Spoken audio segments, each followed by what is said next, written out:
या वर्षावासाच्या कालखंडामध्ये जे जे बिल या वर्षावासाच्या कालखंडात राजा जर धार्मिक झाला, कठीणत्त दान, या कठीणत्त दानामध्ये ते एवढे मोठे राजे महाराजे लोक स्वतः या कठीण दानाचं नेतृत्व करत, कठीण दानाचं राजा सुद्धा. त्यामुळं हा धार्मिक पिंड घडवताना हे कूटदंत सूक्तामध्ये जो उपदेश केला आहे की साऱ्या जमिनी सारे उद्योग हे राज्याचे अधीन करून सगळ्या लोकांचे अन्न वस्त्र निवारा शिक्षण आणि आरोग्य या गरजांची पूर्तता धार्मिक राजांनी करावी, याला स्टेट सोशलिझम म्हणून तिरंग्यावर आज चौथा रंग करून या देशात या धर्मचक्रावर संसदेत अजून चर्चा झाली नाही. कोण सांगेल, कोण सांगणार? राष्ट्रपतीच्या निवासस्थानावर धम्मचक्र पवत्त नाही असं डॉक्टर बाबासाहेब आंबेडकरांनी लिहिलं. त्याच्यावर कधी चर्चा झाली? भगवान बुद्धांची उभी मूर्ती आशीर्वाद देणारी ठेवली, कोणी विरोध केला होता? त्याच्यावर काही चर्चा झाली? बाबासाहेब आंबेडकरांनी अक्षर का ठेवलं दिलं? लोकसभेत राज्यसभेत काय काम होतं या शब्दांचं? धम्मचक्र परिवर्तित, धम्मचक्र प्रवर्तना त्या लोकसभेच्या अध्यक्षाच्या आणि राज्यसभेच्या अध्यक्षाच्या खुर्चीच्या पाठीमागे लिहिलं आहे. धम्म. तुम्ही ज्यावेळेला समालोचन आहे का म्हणजे तुम्हाला ते शब्द दिसतात. त्याच्यावर कधी चर्चा? चार सुमाची जी राजमुद्रा चरक रिक्खवे चारिकन बहुजन हिताय बहुजन सुख, हा पहिल्या वर्षाला 4 महिन्याचा झाला होता. हे 60 भिक्षू अर्हंत प्राप्त, 60 भिक्षू परिशुद्धीची प्रक्रिया पवारण्याची प्रक्रिया पूर्ण झाल्यानंतर हे 60चे 60 भिक्षू 6 प्रकारचे अभिज्ञा दिग्चक्षु दिग्चक्षु परिचित ज्ञानी उभे निवास अनुसती ज्ञान युक्तिपाद आणि आश्रमशे कामाश्रम कवाश्रम विस्ताश्रम विद्याश्रम या 6 प्रकारची अभिज्ञा प्राप्त असे भिक्षू, त्या भिक्षूंना उपदेश करताना भगवंत उच्चारत रिक्खवे विचारिकं बहुजन हिताय बहुजन सुखाय लोकानुकंपाय. तुमच्या आमच्या सारख्यासाठी नाही. एक भिक्षू एका दिशेला एकटा जायचा आणि एकटा भिक्षू या 390 प्रकारच्या स्वभावाची माणसं ओळखून त्यांना हे शब्द भावनेचं कोणतं कम्मठान द्यावं आणि विपश्यना कम्मठानाचा योग्य अभ्यास करून कसा घ्यावा याचं सगळं नॉलेज 6 प्रकारच्या अभिज्ञा प्राप्त करणाऱ्या भिक्षूंना होतं. म्हणून एकटा एका दिशेला जायचा. ही पवारणा, ज्या पवारणेमध्ये या परिशुद्धीच्या प्रक्रियेमध्ये भिक्षू वास करतो वर्षावास 3 महिने 4 महिने, हा भिक्षू इथे वर्षावास करताना यांचे काही दोष घडले आहेत का? तुम्ही पाहिला आहे का? तुम्ही ऐकला आहे का? किंवा संदेह आलाय का? या 3ही सगळ्या प्रक्रियेतलं भिक्षूंना त्यांच्या अधिष्ठानाची परिशुद्धी करावी लागते. या परिशुद्धीला पवारणा असं म्हणतात. या पवारणेमध्ये या भिक्षूंच्या सहवासात उपासक उपासिका वेगवेगळ्या कम्मठानाचा अभ्यास करून दानादी कर्म करून जी पुण्यपदरी पाळतात. एकीकडे एवढा साऱ्या जगाचं एका बाजूला दान आणि कठीणत्त दानाची तुलना उच्च कोटीची केली. म्हणून या कठीणत्त दानात आपण सगळ्या उपासक उपासिकांनी जे सहभाग ज्या सुमेध भक्तीच्या वर्षावासामध्ये आपण झाला, हे कठीणत्त दान आपल्या नजरेसमोर दिसते. हे कपडा समजायचा काही नाही. कपडा समजून आपलं गडी कासा म्हणून काशाई वस्त्र आहे. हे मोठ्या मेहनतीने आमच्याकडे 18 तारखेला हा कठीण दान.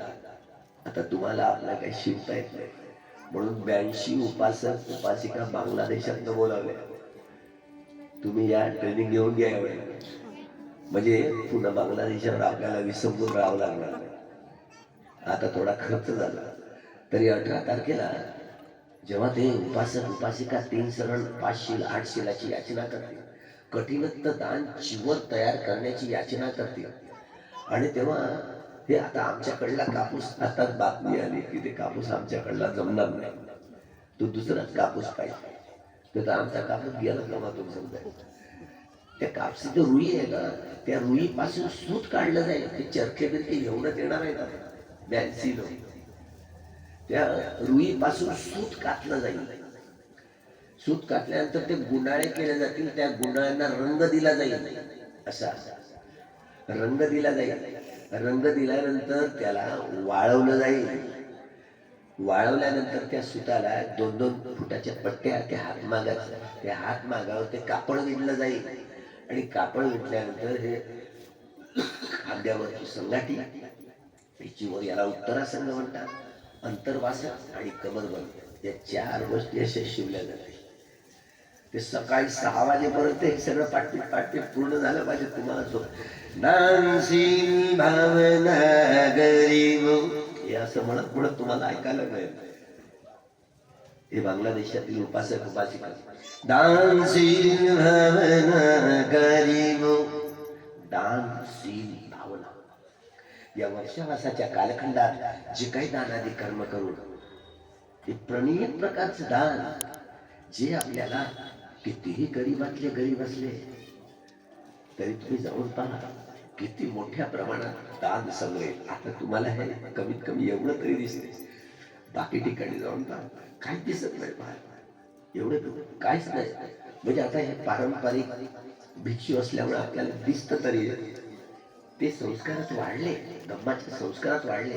हे कठीण दान केवढं मोठं हे पुण्याचं क्षेत्र असतं. त्याला पुण्यक्षेत्र म्हणतो ना. ते भिक्षूंच्या 4ही निश्रयांची परिपूर्ती करण्याचे टोक असतं, उच्चतम पावर असतं. म्हणून हा नागसेन नावाचा भिक्षू जन्माला तर आला कशासाठी? मिलिंद राजाच्या प्रश्नाचे उत्तर देण्यासाठी. असं बुद्ध गुरु आहे ना, चालतो त्याच्या पाठीमागे हा नागसेन चाललाय. भिक्षू झालाय ना, नागसेन चाललाय.